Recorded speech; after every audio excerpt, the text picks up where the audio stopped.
जानी जाएगी।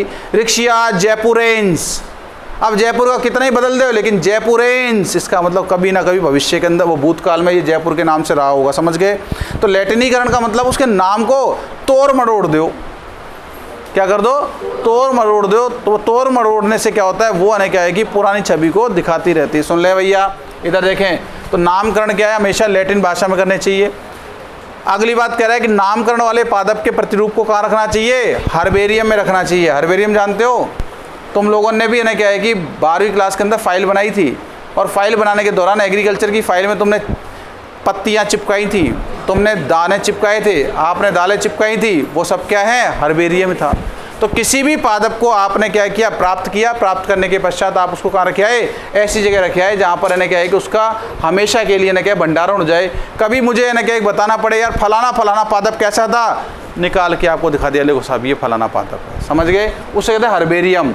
तुम बताओ पादपों को कहाँ रखते हो, पादपों को रखते हैं हम लोग उद्यानों में। हर्बेरियम में पादप को कैसे रखते हैं, सुखा के गीला, सुखा के, तो सुखाने क्रिया कहती है ड्राइनेस, इसका मतलब हर्बेरियम को ड्राई गार्डन, शुष्क उद्यान के नाम से जाना जाता है, समझ जाएंगे। अब रही बात हर्बेरियम की जो शीट आती है, तुमने तो क्या किया, वो फाइल का पन्ना लिया और उसी पे क्या है कि नीम की पत्ती और आम की पत्ती चिपका दी, बोला हर्बेरियम बन गया। नहीं, हर्बेरियम की जो शीट आती है मार्केट के अंदर, पर्टिकुलर एक शीट आती है, इसका एक साइज होता है स्टैंडर्ड साइज। कई बार प्रश्न आता है हर्बेरियम शीट का स्टैंडर्ड साइज क्या होता है। हर्बेरियम शीट का स्टैंडर्ड साइज 11.5 इंटू में 16.5 इंच के रूप में जाना जाता है, सही है। तो 11.5 इंटू 16.5 इंच याद रह जाएगा सबको। आ जाओ भैया जी, अब प्रश्न पूछ रहा है तुम्हारे पास कॉपी के अंदर, देखो लिख रखा है आम का वैज्ञानिक नाम है, आम का वानस्पतिक नाम है। पहले लिख रखा है Mangifera indica, Mangifera indica, Mangifera indica, Mangifera indica, बोलेगा नहीं कोई भी। पहला वाला नाम सही है गलत है, क्यों, क्योंकि जाति के पहले अक्षर को इसने कैपिटल लेटर में लिख रखा है, इस कारण से ये नाम गलत है, सही है। दूसरा नाम सही है गलत है, क्यों, क्योंकि देखो सुनो, द्विनाम पद्धति लग रही है, बड़ा है क्या है, छोटा है क्या है, यहाँ तक तो सही है, लेकिन अलग अलग अंडरलाइन नहीं किया हमने, एक साथ अंडरलाइन कर दिया, इसलिए नाम गलत हो गया, समझ में आ गया। हाँ भैया जी, तीसरा सही है गलत है, दो नाम है क्या है, एम कैपिटल है, आई स्मॉल है, अलग अलग अंडरलाइन है क्या है, इसलिए सही हो सकता है। नीचे वाला में क्या गलती है, अंडरलाइन ही नहीं है, अंडरलाइन ही नहीं है, समझ में आ गया सभी के। अरे छांट लोगे ना, ऐसे आते हैं, और जब तक नहीं पता होए तब तक तो सारे मैंगीफेरा इंडिका हैं, समझ गए। इमली के नामकरण में सही विकल्प होगा टेमरिंडिस इंडिका, टेमरिंडिस इंडिका, टेमरिंडिस इंडिका, टेमरिंडिस इंडिकस। अब ये क्या बीमारी है, हमने इसमें एक लाइन नहीं लिखी है, शायद लिखी भी होगी तो देख लेना। जाति के नाम का लिंग लिखी है क्या, जाति के नाम का लिंग वंश के लिंग के अनुसार होना चाहिए। सुनो भैया जी, इधर से सुनो, मैंने क्या कहा, मैंगीफेरा इंडिका, टेमरिंडिस इंडिकस, क्या है ये बीमारी। मैं आम का वानस्पतिक नाम लिख रहा हूं, आम में वंश कैसा आ रहा, मैंगीफेरा, आवाज कैसी आई, मर्दाना, मैंगीफेरा। तो जाति क्या लिखूंगा, इंडिका, क्या लिखी, जब मैंगीफेरा में आवाज जोर से आ रही, मैंगीफेरा, इसका मतलब क्या है, मर्दाना आवाज आई, तो जाति भी मर्दाना ही होनी चाहिए, इंडिका। इमली में देखो, उसमें क्या रही, टेमरिंडिस। तो आप बताओ, अब पीछे क्या लिखूंगा, टेमरिंडिस इंडिका लिख सकता हूं क्या, हाँ, तो क्या लिखूंगा, टेमरिंडिस इंडिकस, ऐसे, समझ गए। अरे अरे हाजमोला कैंडी का ऐड नहीं देखा क्या, अरे टीवी में ऐड नहीं देखा क्या, हाजमोला कैंडी का, उसमें आता है क्या, एक आम आता मोटा सा, रसीला आम, तुमने देखा होगा, और उसमें एक इमली आती है, चुलबुली इमली ऐसी आती है। तो चुलबुली औरत होती है, ना कि आदमी होता है, समझ गए मेरी बात। क्या गलत बात कर रहा हूँ, सही तो कर रहा हूँ। सुने, बात सुनना मेरी बात। अब विद्यार्थियों देखो, बच्चों सीधी सी बात है, समय खराब नहीं करेंगे अपन अपने मुद्दे की बात कर रहे हैं। इमली का वानस्पतिक नाम मैंने कैसे रखा, सुने। इमली के वानस्पतिक नाम में क्या अंतर आ गया, सुन लेना सभी बच्चे, कई बार कंफ्यूज हो जाए तो समझ जाना। इमली का वानस्पतिक नाम है टेमरेंडिस इंडिकस। दो नाम है क्या, हाँ। कैपिटल है क्या, हाँ। स्मॉल है क्या, हाँ। अंडरलाइन है क्या, नहीं है। हटाओ, इसका तो गलत हो गया। टेमरेंडिस सही है, अंडरलाइन है क्या, हाँ। लेकिन एक चीज देखो, यहाँ अंडरलाइन दोनों एक साथ हो गए, ये तो वैसे ही गलत हो गया। अब हमारे पास दो ऑप्शन है, ये दूसरा और चौथा। अब दूसरे और चौथे में किसको सही माने, इसे कह रहे टेमरेंडस इंडिका, फर्क पड़ा ना। टेमरेंडस इंडिकस, हाँ ये सही है। समझ में आ गया सभी के, वेरी गुड। मतलब कुछ कुछ समझ में आया ना, पढ़ लेना। आ जाओ, अब ये जो है ना दे रखा है होलोटाइप, नियोटाइप, लैक्टोटाइप, हर्बेरियम, ये आपके काम के नहीं है। वैसे तो काम के हैं, फिर भी है ना कि एक बार पढ़ लेना। कैसे सुन ले, कैसे कैसे करेंगे, सुने। आज मान, इधर आ जाओ, इधर बैठ जाओ बेटा। किसको सॉरी, किसको भाई दादा। अब मेरी बात समझने की कोशिश करेंगे। हर्बेरियम क्या होता है, हर्बेरियम एक शीट होती है, हर्बेरियम शीट होती है। अब सुना कैसे कैसे, इधर देखो। बाय द वे, मान लीजिए इस आरजेसी की छत पर या आरजेसी के आसपास मुझे कोई नया पादप मिल गया जो इस पृथ्वी पर पहली बार मैंने खोजा है, या मान लीजिए ना कि आरजेसी के सामने कोई ऐसा पादप उगा हुआ है जो और कहीं नहीं है, मतलब विरल है, विरल, और मैंने उसको देख लिया। देखने के पश्चात मैंने उसके क्या अध्ययन कर दिया। अध्ययन करने के बाद सुले, अध्ययन करने के बाद मुझे पता है कि ये पादप कभी भी समाप्त हो सकता है। कभी नगर निगम वाले सड़क चौड़ी करेंगे, इसको आने के काट सकते हैं, कभी भी गाय भैंस आके इसको चबा सकती है। मैंने क्या किया, मैंने न क्या है कि उस पादप के न क्या पूरे लक्षणों को न क्या कैसे दिखाया कि इसकी पत्ती कैसी होगी, फूल कैसा होगा, फल कैसा होगा, तना कैसा होगा। मैंने क्या किया, उस पादप की कोई भी न क्या है कि शाखा ली, उसको सुखाया, सुखा के हर्बेरियम शीट पे चिपका के और उसको न क्या है घर पे ले गया। मैंने भाई एक काम करेंगे, इसको न क्या कहीं ना कहीं सेफ जगह पर रख देंगे जहाँ पर न क्या है कि ये अच्छी जगह रखी रहे। और अच्छी जगह कौन सी, सरकारी डिपार्टमेंट में कुछ ऐसी जगह होती है जहाँ पर इन पादपों को रख दिया जाता है सुखा के, जिसे कहते हैं हर्बेरियम। मैंने क्या किया, जब मैंने क्या है कि मैंने उसको ना क्या फाइल को ले जाके टेबल पे रख दिया। टेबल रखने के बाद ना क्या है, मैं भूल गया लाना आज की तारीख में। पीछे घर के दिवाली की सफाई का काम चल रहा है, सफाई का काम चल रहा था, ऐसी कंडीशन पता चला क्या, रद्दी वाला आया। रद्दी वाले ने क्या कहा, बोलो बहन जी 10 किलो रद्दी हो रही है, लेकिन इसमें क्या है कि अभी आपके 2 अखबार कम पड़ रहे हैं, 2 अखबार दे दो तो ठीक है, नहीं तो मैं इसको 9.5 किलो ही करूँगा। 5 रुपये का नुकसान हो रहा है, 9.5 किलो, पूरा 10 किलो चाहिए मुझे, तो अब अखबार कहाँ से लाए। घर वाले ने सोचा क्या यार, वो फाइल पड़ी है, 2 पन्ने ही तो हैं उसमें। उनने उठाया और इन्हें क्या है कि तराजू में रख दिया हर्बेरियम को, और 10 किलो हो गई। बड़ी खुश हुई है वो तो, क्या 10 किलो रद्दी बेची 100 रुपये की। मैं शाम को आया, मतलब यहाँ एक फ़ाइल पड़ी थी भैया। फाइल कहाँ थी फाइल, मतलब मुझे पता नहीं है। अरे कैसे नहीं पता, शाम को ये रख के गया हूँ। अच्छा वो पीली रंग की फाइल थी जिसमें एक पत्ती चिपकी हुई थी। मतलब हाँ, वो तो रद्दी वाले को बेच दी। तेरा सत्यानाश होए, बहुत बुरा लगा मुझे। 1 मिनट समझना मेरी बात को। मूल पादप से मैंने एक फ़ाइल तैयार की थी हर्बेरियम फाइल, और उस फाइल को कहाँ भेज दिया, रद्दी वाले के पास। गुम गई ना फाइल। अब जो फाइल तैयार की थी, सुनना, मूल पादप से तैयार की गई पहली हर्बेरियम शीट क्या कहलाती है, होलोटाइप। समझ गए। मान लीजिए मेरे पास ओरिजिनल कॉपी है, इस ओरिजिनल कॉपी से मैंने क्या किया, एक ओरिजिनल कॉपी थी ये वाली, इस ओरिजिनल कॉपी से मैंने क्या किया, एक फ़ोटोकॉपी तैयार कर दी। तो ओरिजिनल कॉपी से मैंने जो फ़ोटोकॉपी तैयार की, इसे क्या कहेंगे, ओरिजिनल मूल कॉपी से मैंने कॉपी तैयार की है, इसे कहेंगे होलोटाइप। अब पता चला होलोटाइप की इस कॉपी को ले जाके मैंने घर पे रख दिया, और पता चला क्या, घर वाली ने रद्दी में बेच दिया। अब मुझे तो ना क्या नोट्स देने, अब करूं क्या। तो ऐसी कंडीशन क्या करूंगा, तुरंत वापस है ना क्या आऊँगा यहाँ पे किसी बच्ची से जिससे कॉपी ली थी, बेटा एक बार कॉपी देना जरा, कॉपी दे जल्दी। क्यों, अरे फ़ोटो कॉपी करानी है। अरे कल तो छोड़, तू आज की बात कर। और मैंने जाके क्या की, इससे दूसरी कॉपी तैयार कर दी। इसका मतलब ओरिजिनल से दूसरी तैयार हो गई। अगर पहली वाली ओरिजिनल कॉपी से तैयार की गई फोटोकॉपी गुम जाए तो दूसरी तैयार की गई क्या कहलाएगी? लैक्टोटाइप कहलाएगी। समझ में आ गया? मूल से। लेकिन तीसरी कंडीशन क्या होती है कि पता चला क्या कि हमारी ना मूल जो पहली फोटोकॉपी तैयार की थी वो तो रद्दी में बेच दी, और जब मैं वापस आया अनुष्का को ने कहा कि मैंने टटोला साहब अनुष्का कहाँ है, आज नहीं आई क्या? नहीं आई। और तेरी सत्यानाश हो गया। क्यों? क्योंकि साहब वो फोटोकॉपी तो गई, मूल कॉपी भी चली गई। अब क्या करें? अब क्या करें? तो इसकी पड़ोस की जो सहेली है ना, उस सहेली से मैंने कहा बेटा तू परसों नरसों क्लास में आई थी। बोला आई तो थी लेकिन मेरे क्या आधा अधूरा है।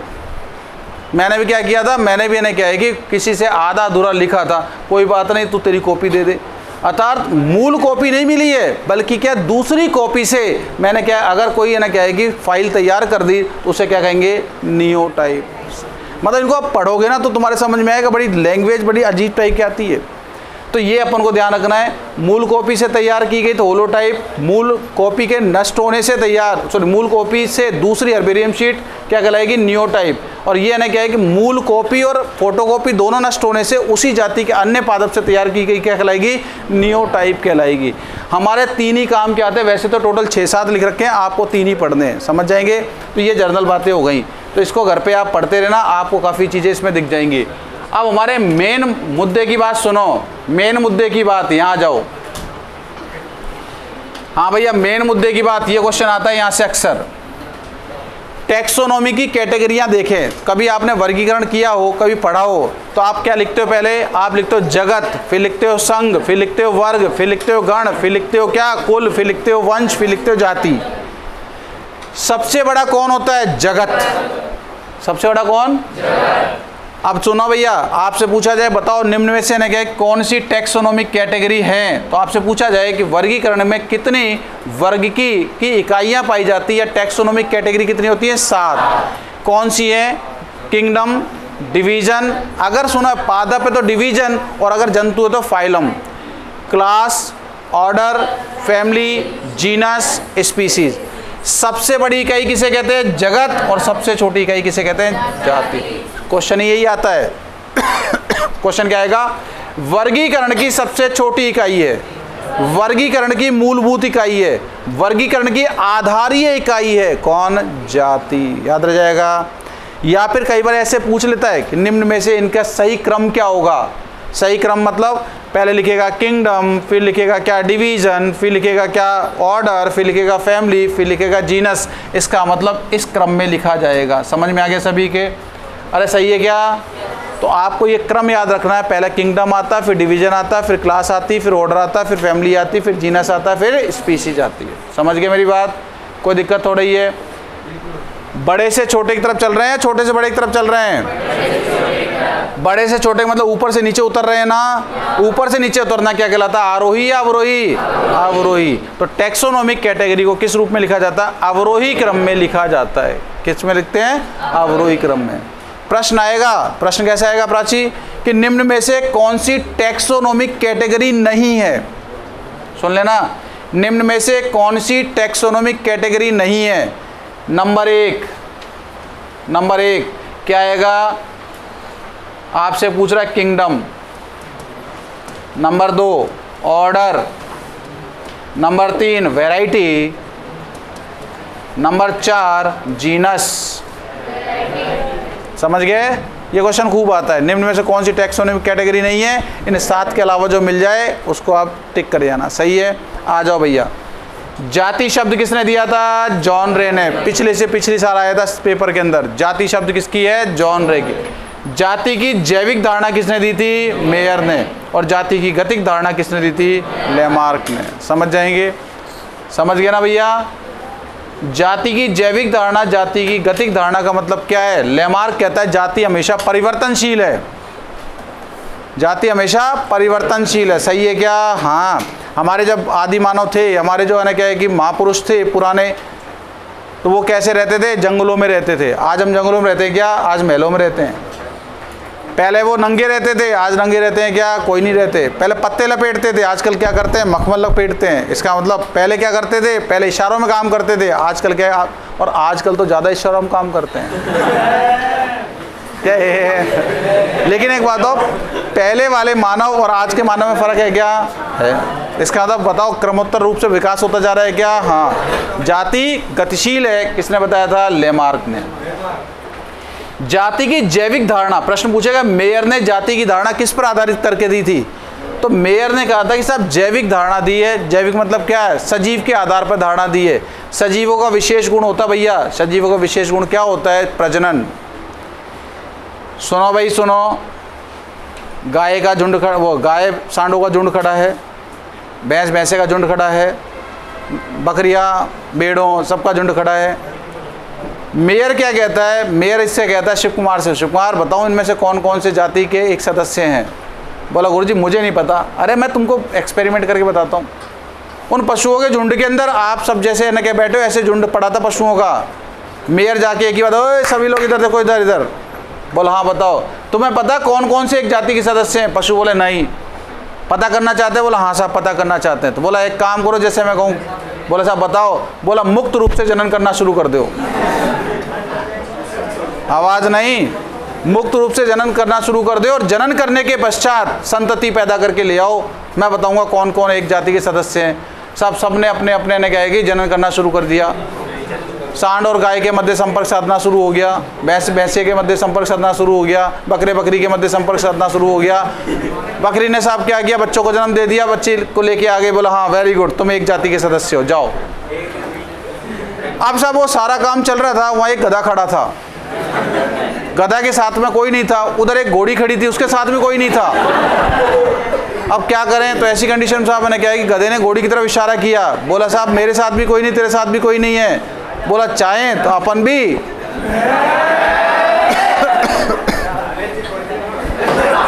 और पता चला क्या? गधे ने घोड़ी के साथ संपर्क साध दिया और घोड़ी के साथ संपर्क साधने के पश्चात खच्चर पैदा कर दिया और खच्चर पैदा करके ले आया। बोला देखो साहब दुनिया मुझे कहती गधा ही है, ये कुछ नहीं कर सकता। देखो मास्टर जी मैंने बहुत कुछ कर दिया। आप बताओ मैं और ये घोड़ी एक ही जाति के सदस्य हैं क्या? गधा पूछ रहा है मैं और घोड़ी एक ही जाति के सदस्य हैं क्या? मैंने उससे कहा बेटा तूने बहुत अच्छा काम किया है, तूने संपर्क साध दिया, बहुत अच्छी बात है। तुझे गधा लोग ऐसे ही कहते हैं लेकिन फिर भी तूने बहुत अच्छा काम किया, शाबाश, इसके लिए तुम्हें शाबाशी दूंगा। तूने ना कि खच्चर पैदा कर दिया, बहुत खुशी की बात है, लेकिन तुम दोनों एक जाति के सदस्य नहीं हो। बोला क्यों साहब, इसके अंदर बताओ। मतलब तूने जिसको पैदा किया वो आगे पैदा करने लायक नहीं है। इसका तो मेयर की समझ में आ गई क्या? मेयर क्या कहता है? मेयर कहता है कि ऐसे सदस्य जो आपस में मुक्त रूप से जनन कर सकें, मुक्त रूप से जनन करने के पश्चात संतान पैदा कर सकें, लेकिन शर्त होनी चाहिए संतान भी आगे जनन करने की योग्यता रखती हो, ऐसे सदस्य एक जाति के सदस्य कहलाते हैं। और इस धारणा को जाति की जैविक धारणा कहा जाता है। तो मेयर ने जाति की धारणा किस पर आधारित होकर दी थी? लैंगिक जनन पर आधारित होकर दी थी। किस पर दी थी? अरे समझ गए? ठीक। सचिन कुमार को बड़ा आनंद आ रहा है, कैसे कैसे पढ़ाता है ये मास्टर। ऐसे ऐसे शब्दों को मैं कौन से यहाँ पर आने गलत शब्द यूज़ कर रहा हूँ? ऐसे भागवत और रामायण के अंदर शब्द नहीं लिख रखे जैसे शब्द मैं बोलता हूँ। हाँ सुने बच्चों, आपके पास नोट्स रख के मैंने आपसे क्या कहा था, इसको अखबार की तरह पढ़ना, तो आपको शब्दों का हेर फेर समझ में आ जाएगा। और अभी भी परीक्षा में 4 दिन 3 दिन पढ़े हैं। सुने, वापस आओ। आप देखो समय खराब नहीं करो प्लीज। सुने, समय खराब नहीं करें। आ जाओ, अब वर्गीकरण की बात करेंगे। शैवाल, शैवालों की बात करें, सुन ले, शैवालों की बात करें तो शैवालों की बात करते हैं। देखो शैवालों का अध्ययन क्या कहलाता? फाइकोलॉजी। क्या कहलाएगा? शैवाल के फाइकोलॉजी के जनक कौन? फ्रेश। भारत में इसके जनक कौन? M.O.P. आयंगर। याद रह जाएगा। ये बहुत रेयर पूछता है, बहुत रेयर पूछता है, father of phycology, father of Indian phycology, लेकिन फिर भी पढ़ते जाना। शैवालों का वर्गीकरण देखें तो शैवालों को 4 वर्गों में बांटा जाता है। कौन कौन से? पहला है क्लोरोफाइसी, फियोफाइसी, रोडोफाइसी, जेंथोफाइसी। 11वीं से पढ़ रखा होगा। फियोफाइसी में, क्लोरोफाइसी में आती है हरी शैवाल है। क्लोरोफाइसी में शब्द आ रहा है क्लोरोफिल। क्लोरोफिल होता है हरे रंग का, इसलिए क्लोरोफाइसी में आने वाली आती है हरी शैवाल है। अब इनमें वर्णक कौन से होते हैं? तो सुनो, इसमें क्लोरोफिल ए होता है, क्लोरोफिल बी होता है, कैरोटीन होता है और जेंथोफिल होता है। ठीक। संचित भोज्य पदार्थ स्टार्च होता है। कोशिका वृत्ति सेलुलोज और पेक्टिन की बनी होती है। उदाहरण देखें तो क्लेमाइडोमोनास, यूलोथ्रिक्स, कारा, बॉलवॉक्स इत्यादि इसके उदाहरण आ जाते हैं। अब यहाँ देखें, क्लोरेला एक हरी शैवाल है जिसका उपयोग क्लोरीन नाम की एंटीबॉडी बायोटिक प्राप्त करने में किया जाता है। इसका आर्थिक महत्व है। क्लोरेला को अंतरिक्ष शैवाल भी कहा जाता है क्योंकि जितने भी अंतरिक्ष यात्री जाते हैं ऊपर अपने साथ इस शैवाल को भोजन के लिए और ऑक्सीजन की प्राप्ति के लिए ले जाते हैं। सेफिलोरस एक परजीवी नीलहरी शैवाल जिसके कारण क्या है, red rust disease of T हो जाता है। ये क्वेश्चन आपके काम का है, ये एग्रीकल्चर में भी आता है। जब चाय पढ़ाई जाती होगी ना आपको, तो उसमें आता है कि साहब चाय का लाल सड़न रोग किसके कारण होता है, सेफिलोरस नाम की एक शैवाल के कारण हो जाता है। अच्छा, कारा के जनन अंगों की बात करें तो कारा में नर जनन अंग क्या कहलाता है, ग्लोब्यूल, और मादा जनन अंग क्या कहलाता है, नोक्यूल कहलाता है। हाँ भैया जी, कारा के नर जनन अंग क्या कहलाते हैं, ग्लोब्यूल, और मादा जनन अंग क्या कहलाते हैं, नोक्यूल। सीधा प्रश्न पूछ लेता है, कारा के नर जनन अंग को कहा जाता है एंथ्रीडिया, नोक्यूल, ग्लोब्यूल ऐसे आते हैं, तो आप टिक कर लेना। अब एक बार नीट में प्रश्न आया कि नर जनन अंग और मादा जनन अंग की स्थिति पूछी थी। जब 12वीं क्लास की किताब पढ़ते हैं तो पहले ही चैप्टर आता है सजीवों में जनन, उसमें कारा के जननांगों का चित्र बना हुआ है। उसने चित्र से क्वेश्चन उठाया था, आपके न क्या जानकारी के लिए कह रहा हूँ। नर जनन अंग क्या कहलाएगा और मादा जनन अंग क्या कहलाएगा। हाँ भैया, उसने पूछा कि कारा के संगठन में ग्लोब्यूल की स्थिति है, नोक्यूल के पृष्ठ में, नोक्यूल के अधर में, अर्थात नोक्यूल के ऊपर, नोक्यूल के नीचे। गांठ बांध लेना सभी लोग। जब जनन की बात आती है, तो जनन की बात के दौरान हमेशा एक ही चीज़ याद रखना कि नर संरचना हमेशा ऊपर होती है और मादा संरचना हमेशा नीचे होती है। प्राकृतिक तौर पे बात कर रहा हूँ। मोनू, क्या कहा मैंने आपसे, क्या ऊपर नीचे? हाँ, गलत शब्द नहीं। मैं पूछ रहा हूँ क्या ऊपर नीचे, बोला नर ऊपर नीचे मादा। हमारा सत्यानाश और नालायक में सोच खराब है। नर संरचना ऊपर और मादा संरचना नीचे, समझ में आ गया। लेकिन कारा एकमात्र ऐसा पादप है जिसमें अपवाद के तौर पे उल्टा होता है, नर संरचना नीचे और मादा संरचना ऊपर होती है। इस है जे, इसका मतलब तुम समझ गए, ग्लोब्यूल किधर होगा, नीचे, और नोक्यूल किधर होगा, ऊपर। कोई आ जाए पूछ ले तो बताने के लायक हो सकते हो। तो क्लोरोफाइसी की बात करें, कारा में कौन से वर्णक पाए जाते हैं, कारा में या क्लोरोफाइसी में chlorophyll A, chlorophyll B, carotene और जेंथोफिल। संचित भोज्य पदार्थ क्या होता है, स्टार्च। कोशिका वृत्ति किसकी बनी होती है, पेक्टिन और सेलुलोज की बनी होती है। याद रह जाएगा। आगे चलो भैया। अगली बात हमने करी किसकी, फियोफाइसी। फियोफाइसी में आने वाली शैवालें कौन सी होती है, भूरी शैवालें कहलाती है। क्या कहलाएंगी, भूरी शैवालें। सुनना भैया, पहली लाइन, सबसे बड़ी शैवाल कौन होती है, भूरी शैवालें। ये कहाँ पाई जाती है, समुद्रों में पाई जाती है। कहाँ पाई जाती है, समुद्रों में पाई जाती है। और इनकी जो शरीर होता है कैसा होता है, बड़ी चौड़ी पत्ती के समान होता है। किसके समान होता है, तो आपसे पूछा सबसे बड़ी शैवाल कौन, भूरी। सही है। अगली बात, इनके अंदर क्या वर्णक कौन से होते हैं, तो सुनना भैया, ऐसे ध्यान रखेंगे सभी लोग। हमने बात की थी क्लोरोफाइसी की। किसकी बात की, क्लोरोफाइसी। हम बात किसकी कर रहे हैं, फियोफाइसी। हम बात किसकी करेंगे, रोडोफाइसी। हम बात किसकी करेंगे, जेंथोफाइसी। ये चलेगा। अब सुनो, क्लोरोफिल ए सभी में होता है। Chlorophyll A, chlorophyll A, chlorophyll A, chlorophyll A सभी में मिलेगा। तो इसका मतलब फिर बाकी वर्णक कहाँ मिलेंगे, तो सीधी सी बात है, chlorophyll B, chlorophyll C, chlorophyll D, chlorophyll E. हो गया ना बराबर। तो फियोफाइसी में ए और सी मिलता है, रोडोफाइसी में ए और डी मिलता है, जेंथोफाइसी में ए और ई मिलता है। समझ जाएंगे। तो आ जाओ, इसमें देखो क्या होता है, chlorophyll A, chlorophyll C, fucoxanthin. संचित भोज्य पदार्थ क्या होता है, लेमिनेरिया और मैनिटॉल। ठीक है। कोशिका वृत्ति सेलुलोज और एल्जिन की बनी होती है। उदाहरण देख सकते हैं आप, फ्यूकस, सार्गेसम, लेमिनेरिया इत्यादि। एक प्रश्न बहुत आता है तुम्हारे पेपर में कि बताओ आयोडीन की प्राप्ति किससे की जाती है? भूरी शैवाल लेमिनेरिया से की जाती है। जेट में पता नहीं कितनी बार प्रश्न आया हुआ है, समझ जाओगे। आयोडीन की प्राप्ति किससे होती है? भूरी शैवाल लेमिनेरिया से। ठीक। रोडोफाइसी सबसे प्राचीन शैवाल होती है, इसमें ए और डी मिलता है। संचित भोज्य पदार्थ फ्लोरिडियन स्टार्च होता है। नई चीज आई है आपके सामने, मैंने बिल्कुल चुनिंदा लाइनें लिखी हैं। संचित भोज्य पदार्थ कौन? फ्लोरिडियन स्टार्च होता है। उदाहरण देखें, ग्रेसिलेरिया जेलिडियम बैक्टेरियोस्पर्मम। ठीक है, ग्रेसिलेरिया जेलिडियम से क्या मिलता? अगार अगार मिलता। सुना है ना आपने, अगार अगार की प्राप्ति ग्रेसिलेरिया और जेलिडियम नाम की लाल शैवाल से। ठीक है, हाँ भैया, लाल शैवाल ऐसी होती है जो समुद्र की तली पर होती है, ऊपर तो लाल रंग की दिखाई देती है, जब नीचे चली जाती है उसे क्या कहते हैं? नीले रंग की हो जाती हैं। और रंग बदलने की क्रिया क्या कहलाती है? गॉडीकॉफ प्रभाव कहलाती है। क्या कहलाएगी? गॉडीकॉफ प्रभाव। हाँ भैया, ब्रायोफाइटा शब्द किसने दिया था? ब्राउन ने। ब्रायोफाइटा को क्या कहते हैं? कई बार प्रश्न आता है, पादप जगत के उभयचर कहा जाता है। क्या कहते हैं? पादप जगत के उभयचर, एम्फीबिया ऑफ प्लांट किंगडम किसे कहते हैं? ब्रायोफाइटा को। मोस्ट इंपॉर्टेंट क्वेश्चन आता ही है। ब्रायोफाइटा प्रथम स्थलीय पादप है, क्योंकि शैवाल जल में रहती है, ब्रायोफाइटा थल में रहते हैं, इसलिए इसे प्रथम स्थलीय पादप कहते हैं। ब्रायोफाइटा कहाँ पसंद करते हैं रहना अपने आप को? ये छाया में रहना पसंद करते हैं। ठीक है, ब्रायोफाइट वास्तविक स्थलीय पादप नहीं होते, क्योंकि निषेचन के लिए, अब आप बताओ, मेंढक है, मेंढक स्थलीय जंतु है जलीय जंतु है? ना तो स्थलीय ना जलीय, बल्कि दोनों के बीच का, इसलिए इसे कहते हैं एम्फीबिया, उभयचर कहते हैं। लेकिन स्थलीय है या जलीय? हम ये कह सकते हैं ये स्थलीय तो है, लेकिन पूर्ण रूप से स्थलीय नहीं है, क्योंकि जब इन्हें के जनन की आवश्यकता पड़ती है उस समय ये पानी की तरफ भगने की कोशिश करता है।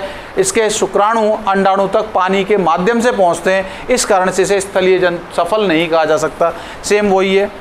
चलो भैया, ब्रायोफाइटा वास्तविक स्थलीय जंतु नहीं होते, क्योंकि पादप नहीं होते, क्योंकि निषेचन के लिए जल की आवश्यकता पड़ती है। ब्रायोफाइटा का मुख्य शरीर कैसा होता है? युग्मकोद्भिद होता है, एन होता है। संवहन पूल, इसका मतलब वेस्कुलर बंडल, जाइलम फ्लोएम नहीं पाए जाते। इसके नर जननांग क्या कहलाते हैं? एंथ्रीडिया, और मादा जननांग क्या कहलाते हैं? आर्कीगोनिया के नाम से जाने जाते हैं। इंपॉर्टेंट लाइन ये, इनका बीजाणुद्भिद युग्मकोद्भिद पर आधारित होता है। ठीक है, ये आपको ध्यान रखना है। सबसे विकसित ब्रायोफाइट क्या कहलाते हैं? मॉस कहलाते हैं। स्फेगनम को पीट मॉस कहा जाता है, जिसका उपयोग गुट्टी निर्माण में, ये क्वेश्चन आ चुका है, क्या पूछा था कि गुट्टी बनाने में कौन से घास का उपयोग किया जाता है? स्फेगनम का किया जाता है। पैकेजिंग में इसका उपयोग किया जाता है। ठीक है, चलो भैया, टेरिडोफाइटा की बात करें, इतना ही पढ़ना है, ज़्यादा नहीं पढ़ना है। टेरिडोफाइटा शब्द दिया था हेकल ने। टेरिडोफाइटा प्रथम संवहनीय पादप होते हैं। पादप जगत में टेरिडोफाइटा वो है जिनमें सबसे पहले संवहन उत्तक जाइलम फ्लोएम का विकास हुआ था। ठीक है, इन्हें पादप जगत का सरीसृप या रेप्टाइल्स के नाम से जाना जाता है। ये भी नमी वाले आवास में उगना पसंद करते हैं। इनकी बात करें, इनका मुख्य शरीर जड़ तना पत्तियों में बटा होता है। नर जनन संरचना एंथ्रीडिया और मादा जनन संरचना आर्कीगोनिया कहलाती है।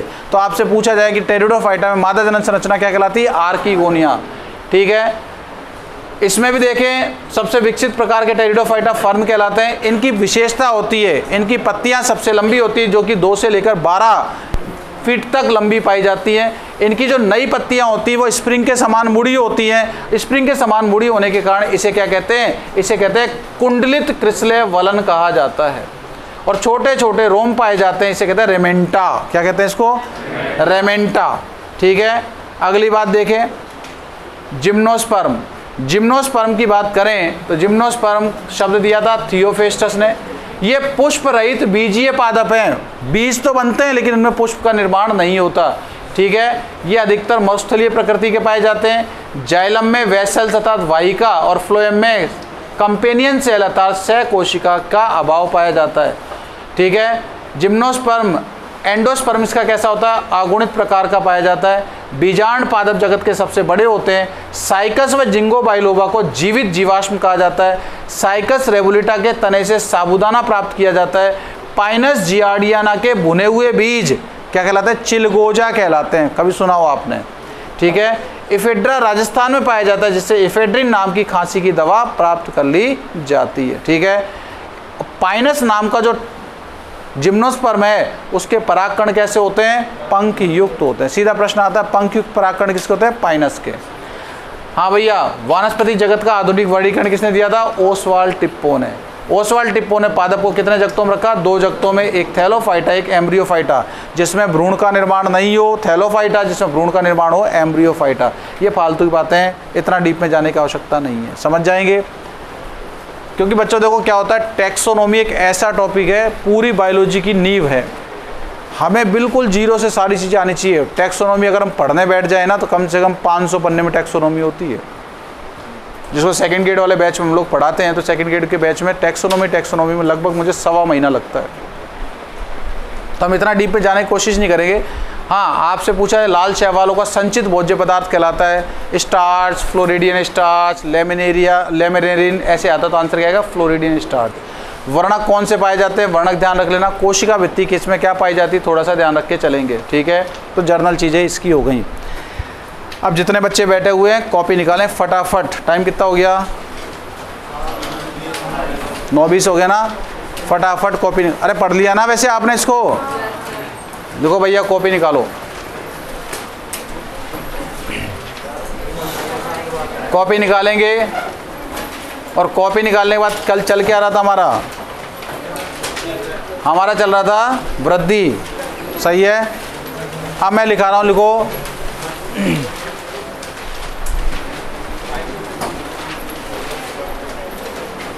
अरे हार्मोन वगैरह पढ़ा दिए सर ने आपको?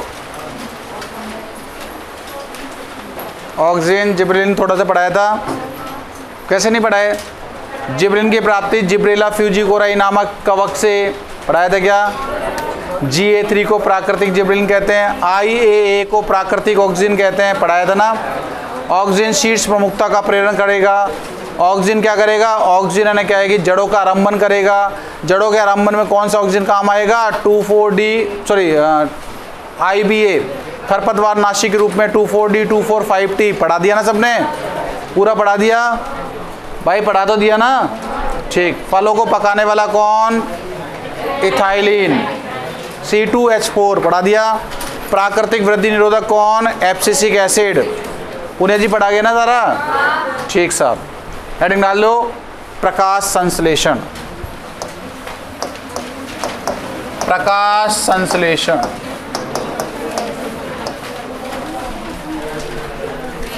आवाज नहीं, देखो प्रकाश संश्लेषण।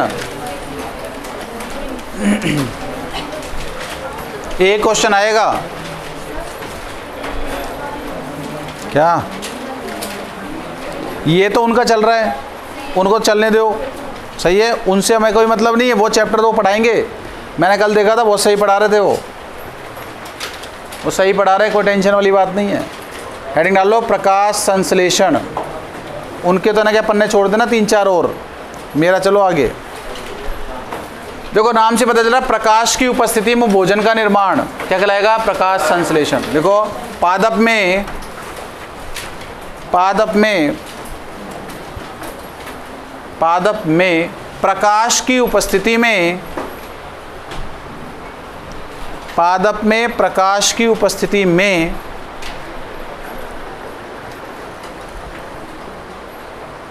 क्लोरोफिल के प्रभाव से, पादप में प्रकाश की उपस्थिति में क्लोरोफिल के प्रभाव से, आवाज नहीं, CO2 तथा जल के क्रिया द्वारा, CO2 तथा जल की क्रिया द्वारा भोजन निर्माण की क्रिया, CO2 तथा जल की क्रिया द्वारा भोजन निर्माण की क्रिया प्रकाश संश्लेषण कहलाती है। भोजन निर्माण की क्रिया प्रकाश संश्लेषण कहलाती है। हाँ भैया समझ में आ गया? प्रकाश की उपस्थिति में CO2 और जल आपस में क्रिया करते हैं और भोजन बनाते हैं, उसे क्या कहते हैं? प्रकाश संश्लेषण। समीकरण लिखा रहा हूं, सुनो। 6CO2 प्लस 12H2O किसकी उपस्थिति? प्रकाश की। और किसकी उपस्थिति? क्लोरोफिल की। और क्या बन गया?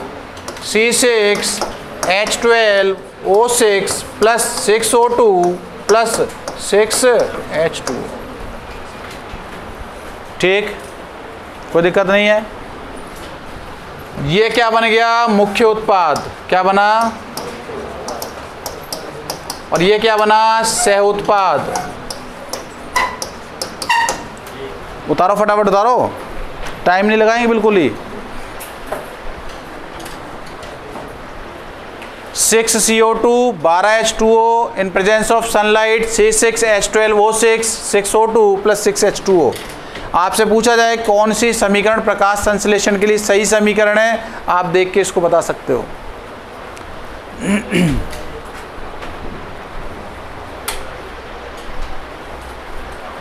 ठीक है, हाँ भैया जी आगे चलें। ये प्रकाश संश्लेषण की बात हुई है आपके सामने। अब बच्चों एक बात हो, प्रकाश संश्लेषण की जो क्रिया है, प्रकाश संश्लेषण की क्रिया में कौन सी ऊर्जा उपयोग में ली जा रही है, सूर्य से आने वाली सौर ऊर्जा, और कायम बदला जा रहा है कार्बोहाइड्रेट में जो रसायन है। तो लिखें अगली लाइन। हाँ भैया एक बात सुने, प्रकाश संश्लेषण का मुख्य उत्पाद क्या कहलाता है, कार्बोहाइड्रेट। ये कार्बोहाइड्रेट है, अरे ग्लूकोज कार्बोहाइड्रेट होता है ना। तो आपसे पूछा है प्रकाश संश्लेषण का मुख्य उत्पाद क्या, और सह उत्पाद क्या होती है, ऑक्सीजन। सही है, तो लिख लें यहाँ पे, प्रकाश संश्लेषण में, प्रकाश संश्लेषण में उत्पाद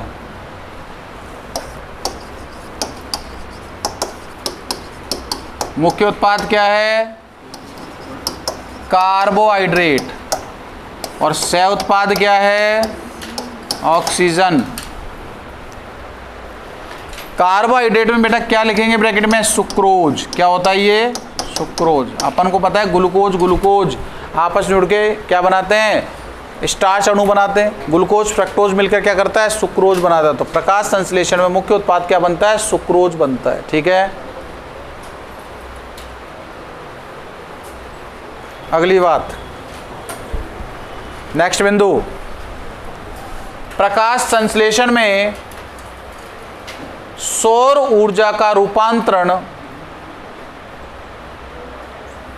प्रकाश संश्लेषण में सौर ऊर्जा का रूपांतरण